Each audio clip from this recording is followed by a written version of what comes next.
Hello guys, welcome back to our YouTube channel. This is your host Abhishek Singh, Assistant Professor at Government College Banswara. Roster पर विभाग का क्या रुख है, ये जानना हमारा बहुत जरूरी है। उसके पहले ये जानना जरूरी है कि रोस्टर क्या होता है, ये विवाद क्या है, या ये कंट्रोवर्सी क्या है, या ये अपडेट क्या है। इस बारे में हम पिछले 3 वीडियोस में देख चुके हैं जो प्लेलिस्ट में अवेलेबल है। बट इस पे हमने एक तरफ से तो जान लिया कि भाई कुछ अभ्यर्थियों ने पिटिशन फाइल की है कि भाई SC/ST रिजर्वेशन जो है वो नॉर्म्स के अकॉर्डिंग नहीं है, वो कॉन्स्टिट्यूशन के अकॉर्डिंग नहीं, उसे बढ़ाया जाए, है ना। इस पे विवाद चल भी रहा है हाई कोर्ट में। बट इस पे आयुक्तालय का क्या रुख है, इस पे कॉलेज शिक्षा विभाग का क्या रुख है, ये जानना भी बहुत जरूरी है। उसके पहले आप ये जान लें कि रोस्टर क्या होता है ना। रोस्टर रिजर्वेशन का ही एक सिस्टम है एंड रोस्टर कई तरीके का होता है। इस पूरे वीडियो में हम समझ नहीं सकते, तो इसलिए 5 मिनट की वीडियो में मैं बिल्कुल 1 मिनट में आपको क्लियर करने वाला हूँ कि रोस्टर क्या होता है, बिल्कुल ईजीएस्ट लैंग्वेज में, है ना।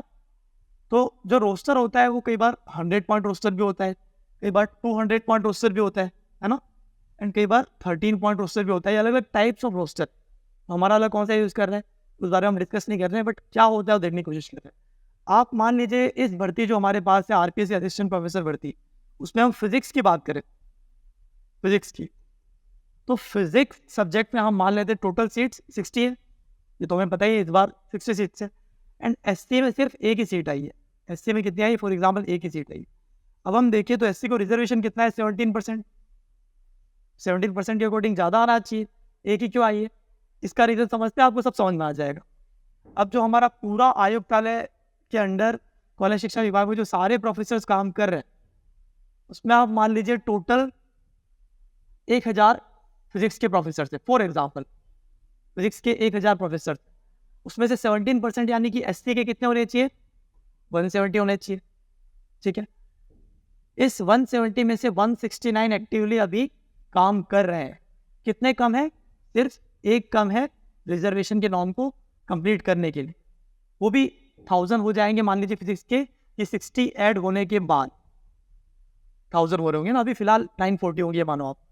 तो ये 1 SC ऐड होती है 170 यानी कि 17% का रेशियो मेंटेन हो जाएगा। इसी तरीके से ST के लिए, OBC के लिए, EWS के लिए, सभी के लिए किया जा रहा है, गिवन टू द कंडीशन कि 17% से ज़्यादा ना हो, 12% ज़्यादा नहीं हो, OBC है तो जो भी परसेंटेज है उससे ज़्यादा नहीं हो, EWS है तो जो भी परसेंटेज है उससे ज़्यादा नहीं होना चाहिए एडवर्टीजमेंट में भी, है ना। इस तरीके से आप ईजीएस्ट लैंग्वेज में समझ सकते हो। एग्जैक्टली ये नहीं होता है, आई एम नॉट क्लेमिंग कि रोस्टर सिस्टम ये होता है, ये मैं आपको समझाने का ईजी तरीका बता रहा हूँ, है ना। ये आपने समझ लिया। अब इस पर आयुक्तालय में जो एस्पिरेंट्स जो कंसर्न थे कि भाई सीट्स कम है वो गए, तो आयुक्तालय द्वारा भी ये चीज़ उन्हें समझा दी गई है, सेटिस्फाई कर दिया जा चुका है। स्टिल न्यूज़पेपर में आया है इसलिए मुद्दा दोबारा से गरमाया है एंड कोर्ट में केस चल ही रहा है। कुछ सब्जेक्ट्स के लिए, सभी सब्जेक्ट्स के लिए नहीं चल रहा है ना, कुछ सब्जेक्ट्स के लिए चल रहा है। तो बहुत से लोग कॉमेंट में पूछ रहे हैं क्या सभी सब्जेक्ट पे होगा लागू, या सिर्फ उसी सब्जेक्ट के लिए होगा अगर केस फेवर में भी आता है तब भी।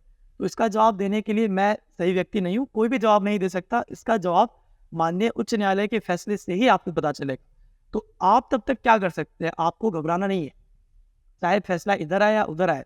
अगर आपको इंटरव्यू कॉल आता है, इंटरव्यू तो देने जाना ही आपको, तो इंटरव्यू आपका अच्छे से हो, उसके लिए आप प्रिपेयर्ड रहिए, कॉन्फिडेंट रहिए। वो कहाँ से आएगा कॉन्फिडेंस, मॉक इंटरव्यूज से आएगा। उसके लिए आप मॉक इंटरव्यूज दीजिए, जो हम अरेंज करने जा रहे हैं अराउंड मोर देन 20 सब्जेक्ट्स के लिए। तो आपका सब्जेक्ट भी उसमें से एक हो सकता है। आप किसी भी सब्जेक्ट से हैं, आप WhatsApp and Telegram group join कीजिए, जिसका लिंक मैंने वीडियो के डिस्क्रिप्शन में दिया है, फर्स्ट कमेंट में पिन भी कर दूंगा आपके लिए। आप दोनों ग्रुप ज्वाइन कीजिए। कुछ डाउट हो तो आप पर्सनली मुझसे पूछ सकते हैं, आई एम अवेलेबल देयर। मैं आपकी हेल्प करने के लिए यहाँ हूँ, किसी भी तरीके से आप मुझसे हेल्प ले सकते हैं एनी टाइम, व्हाट्सएप पे, टेलीग्राम पे, जहाँ पे भी आप कंफर्टेबल है। वीडियो आपने अगर यहाँ तक देख लिया है तो चैनल को सब्सक्राइब कर दो यार, वीडियो को लाइक भी कर दो एंड चैनल से जुड़े रहिए ऐसे ही अपडेट्स के लिए। बहुत सारे इंटरव्यू एक्सपीरियंस जो मैंने चैनल पे शेयर किए हैं, अलग अलग असिस्टेंट प्रोफेसर जो लास्ट भर्ती से आए उन्हें इनवाइट करके उनके एक्सपीरियंसेस भी शेयर किए हैं। मोर देन 10 एक्सपीरियंस वीडियोस आपके पास अवेलेबल है इसी चैनल पे। चैनल से जुड़िए और वीडियोस भी देखिए एंड पूरी वीडियो देखने के लिए आपका धन्यवाद। Thank you very much.